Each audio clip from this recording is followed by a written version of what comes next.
வணக்கம். இன்றைய பார்வை உங்களை வரவேற்றுக் கொள்கிறது. ஈரான் மீதான ஒரு பெரும் தாக்குதலுக்குரிய அமெரிக்காவின் பில்டப் எனப்படும் கட்டமைப்பு பரபரப்பாக இருப்பதை நீங்கள் உலக செய்திகளின் வாயிலாக துல்லியமாக அறிந்து கொள்ள முடியும்.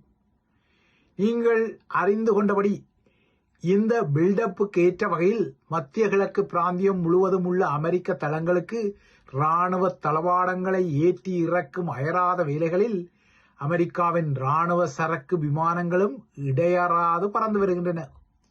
ஏற்கனவே அரேபிய கடலின் அரேபியன் சீயின் வடபிராந்தியத்தில் அமெரிக்காவின் பெரும் விமானந்தாங்கி கப்பல்களில் ஒன்றான ஆப்ரஹாம் லிங்கன் தலைமையிலான மெகா தாக்குதல் அணி armada 1, super hornet, lighting 2, strike eagle உட்பட்ட நவீன தாக்குதல் விமானங்களின் படைப்பிரிவுகளுடன் நிலை கொண்டு நிற்கின்றது. இந்த பெரும் ஆர்மடாவுக்கு அப்பால் ஈரானை விட்டோமா பார் என்ற வகையில் USS டெல்ஃபர்த் பிளாக், USS மேக்பால், USS மிட்சர் ஆகிய 3 நாசகாரி கலங்கள் டொமஹாக் ஏவுகணைகள் உட்பட்ட ஏவுகணைகளுடன் இன்னொரு புறத்தே நிற்கின்றன. இதற்கு அப்பால் பஹ்ரைன் கடற்பரப்பில் USS Sandra Barbara, USS Canberra மற்றும் USS துல்சா ஆகிய 3 கடலோர காவல் கலங்களும் தயார் நிலையில் உள்ளன.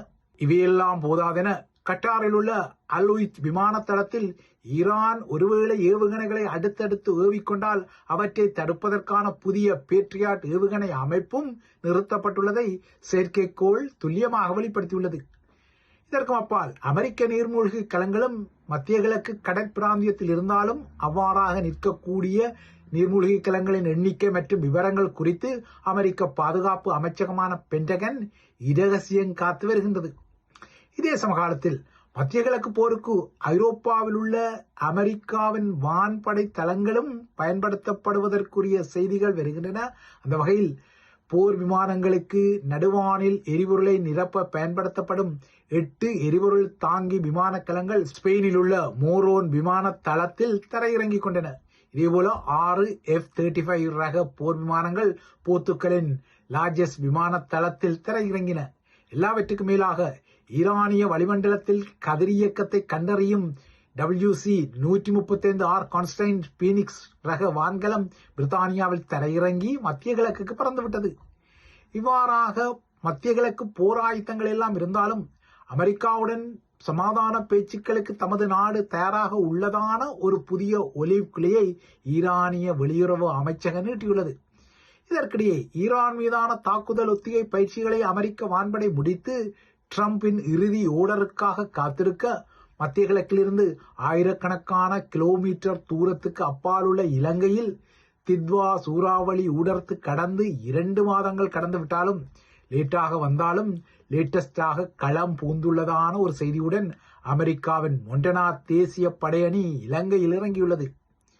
இந்த மொண்டனா தேசிய படையணி குழுவில் இராணுவ பொறியியலாளர்களும் மருத்துவ நிபுணர்களும் அதிகம் நிறைந்திருப்பதாக தற்போது ஜூலிசங் இல்லாத கொழும்பின் அமெரிக்க தூதரகத்திலிருந்து லெப்டினன்ட் கர்னல் மேத்யூ ஹவுஸ் ஒரு முக்கிய செய்தியை சொல்லிக் கொண்டார். தித்வா சூறாவளி இலங்கை தீவை தாக்கிக் கொள்ள முன்னரான முதல் மாதத்தில் கடந்த வருடம் அக்டோபர் மாதத்தில் மொண்டனா தேசிய காவல் படைக்கும் ஸ்ரீலங்கா படைத்துறைக்கும் இடையில் பாதுகாப்பு அமைச்சகத்தில் கமுக்கமாக ஒரு பாதுகாப்பு ஒப்பந்தம் செய்யப்பட்டிருந்தமை நீங்கள் அறிந்து கொண்ட விடயம். அதுவும் அமெரிக்காவின் கண்ணசைவுடன் உலக நாடுகளுக்கு கடன் வழங்குவதாக குறிப்பிடப்படும் IMF எனப்படும் அனைத்துலக நாணய நிதியத்தின் பெரிய தலை அம்மணி கிறிஸ்டலினா இன்னும் சில நாட்களில் இலங்கைக்கு பயணப்பட உள்ள நிலையில் மொண்டனா இப்போது களமிறங்கியுள்ளமை இலங்கை தீவின் எதிர்காலத்துடன் முடிச்சுக்கள் போடும் சில விடயங்களை உற்று நோக்க வைக்கின்றது. இலங்கை தீவில் எதிர்காலத்துக்கான வலுவான அமைப்புகளை உருவாக்குவதற்காக தாம் களமிறங்கியுள்ளதாக மொண்டனா படையின் பிரிகேடியர் ஜெனரல் ட்ரெண்ட் கிப்சன் கொழும்பில் குறிப்பிடுவது இந்த களமிறக்கம் தித்வா சூறாவளி மீட்புக்கான களமிறக்கமோ இல்லையோ அதற்கும் மேலே இருக்கக்கூடிய சில இலக்குகள் மற்றும் நோக்கங்களுக்கான களமிறக்கம் என்பது வெளிப்படையாகவே தெரிகின்றது. இதற்கிடையே இலங்கை தீவில் வெளியரங்கில் இவ்வாறு எல்லாம் நடந்தாலும் இலங்கை தீவின் உள்ளக அரசியல் பரப்பில் அரசியல்வாதிகளின் வளமையான குடிமிப்பிடிகளும் வளமையான உசுப்பேற்றல்களும் வளமையான வீர பிரதாபங்களும் நகர்த்தப்பட செய்கின்றன. அந்த வகையில் அனுரகுமார திசாநாயக்காவின் அரசாங்கத்தை விரட்டியடித்துவிட்டு ராஜபக்சக்களின் அரசியல் வாரிசான நாமலை அரசு தலைவர் ஆக்கினால்தான் இலங்கை தீவை பாதுகாக்க முடியும் என புதிய கம்பு சுற்றலுடன் சண்டி அட்மிரல் சரத் வீரசேகர குதித்திருக்கின்றார். ஆனால் சண்டி அட்மிரல் இவ்வாறு தமது தலைவரான சஜித்தை குறை மதிப்புக்கு உள்ளாக்கி அவரை புறந்தள்ளி நாமல்தான் ஸ்ரீலங்காவின் அடுத்த அரசு தலைவர் என குறிப்பிட்டமை சஜித் அணிக்காரர்களை சீட்டப்படுத்தி இருக்க வேண்டும். இதனால் தான் நாமல் ராஜபக்சவுக்கு இலங்கையில் உள்ளதோ வெறும் 3% மக்கள் செல்வாக்கு, தமது தலையான சஜித்துக்கு அதனை விட பெரும் ஆதரவு உள்ளதால் சஜித் தான் உசத்தி அவர்தான் அடுத்த ஸ்ரீலங்காவின் அரசு தலைவராக பொறுப்பேற்பார் என அவர்களின் அணியும் சொல்லிக் கொள்கிறது. எதுவாரோ இலங்கையில் முழு முதலாக தாம் கருதி கொள்ளும் பௌத்த சாசனத்துக்காகவும் ஒற்றையாட்சிக்காகவும் தற்போதைய அரசாங்கம் முறையாக செயற்படவில்லை. அதற்கு எதிராக செயற்படுவதால் அதனை விரட்டியடிக்க வேண்டும் என ராஜபக்சக்களின் பங்காளி சரத் வீரசேகர துள்ளிக் கொண்டாலும் கடும்போக்குவாதிகள் குற்றஞ்சாட்டிக் கொள்ளும் அளவுக்கு அனுர அரசாங்கம் ஒன்றும் ஸ்ரீலங்காவின் பௌத்த சாசனம் மற்றும் ஒற்றையாட்சிக்கு விரோதமான ஒரு அரசாங்கம் அல்ல. மாறாக தமிழ் மக்களின் விடயத்தில் சிலுசிலுப்புகளை பேணாமல் சில கரத்துண்டுகளை நீட்டி தனது இலக்கில் துல்லியமாக பயணிக்க விரும்பும், அதற்காக நகரும் ஒரு அரசாங்கம் அது என்பது தெளிவான ஒரு விடயம். ஏனென்று கூட அனுரகுமார திசாநாயக்கா பொறுத்தவரை நாட்டில் இழுபறியாக உள்ள கணக்காளர் நாயகத்தின் தெரிவில் ஸ்ரீலங்காவின் 4 முக்கிய பௌத்த பீடங்கள் அண்மையில் தனக்கு எழுதிய கூட்டு கடிதத்தின் அடிப்படையில் புதிய பரிந்துரையை செய்தாரா இல்லையா என்பதை மாலை வேளையில் துல்லியமாக தெரிந்து கொள்ள முடியும். நாட்டுக்குரிய புதிய ஆடிட்டர் ஜெனரலாக பௌத்த பீடங்கள் விரும்பும் தற்போதைய தர்மபால கம்மன் பிளவைத்தான் அனுரவும் பரிந்துரைத்தாரா என்பதும் சுவாரஸ்யத்துக்குரிய ஒரு விடயம்.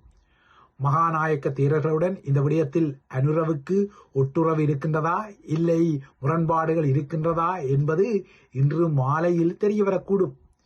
ஆனால் அனுரகுமார திசாநாயக்கா இன்று இந்த பதவிக்கு முன்மொழிந்துள்ள பெயர் எது என்பது இலங்கையருக்கு ஆவலாகவே இருக்கக்கூடும்.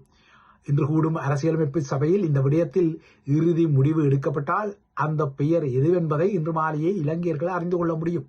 இதற்கிடையே இன்று கூடும் அரசியலமைப்பு கூட்டத்தில் ஏற்கனவே அனுரகுமார திசாநாயக்கா பரிந்துரைத்த ஒரு இராணுவ கேணலுக்கு ஆதரவாக வாக்களித்ததாக குற்றஞ்சாட்டப்பட்ட விமர்சனத்துக்கு உள்ளாக்கப்பட்ட ஸ்ரீதரன் பங்கெடுப்பதற்கான அறிகுறிகள் தெரியவில்லை. இந்த விடயத்தில் அவர் சிக்கலை எதிர்கொள்வதால் இந்த தந்திரோபாய நகர்வை அவர் எடுத்திருக்கக்கூடும். ஏனென்றால் இன்று காலை ஸ்ரீதரன் மாவை சேனாதிராஜாவின் சிலை திறப்பு விழாவில் பங்கெடுத்திருக்கின்றார். ஆகையால் அவர் கொழும்புக்கு செல்லவில்லை என்பது உறுதிப்படுத்தப்படுகிறது. ஆனால் ஒருவேளை இந்த நிகழ்வுக்கு பின்னர் அவர் கொழும்புக்கு செல்கின்றாரா இல்லையா என்பது தெரியவில்லை. ஏனென்றால் அரசியலமைப்பு சபை எந்த வேளை கூடும் என்பதும் இதுவரை துல்லியமாக அறிவிக்கப்படவில்லை.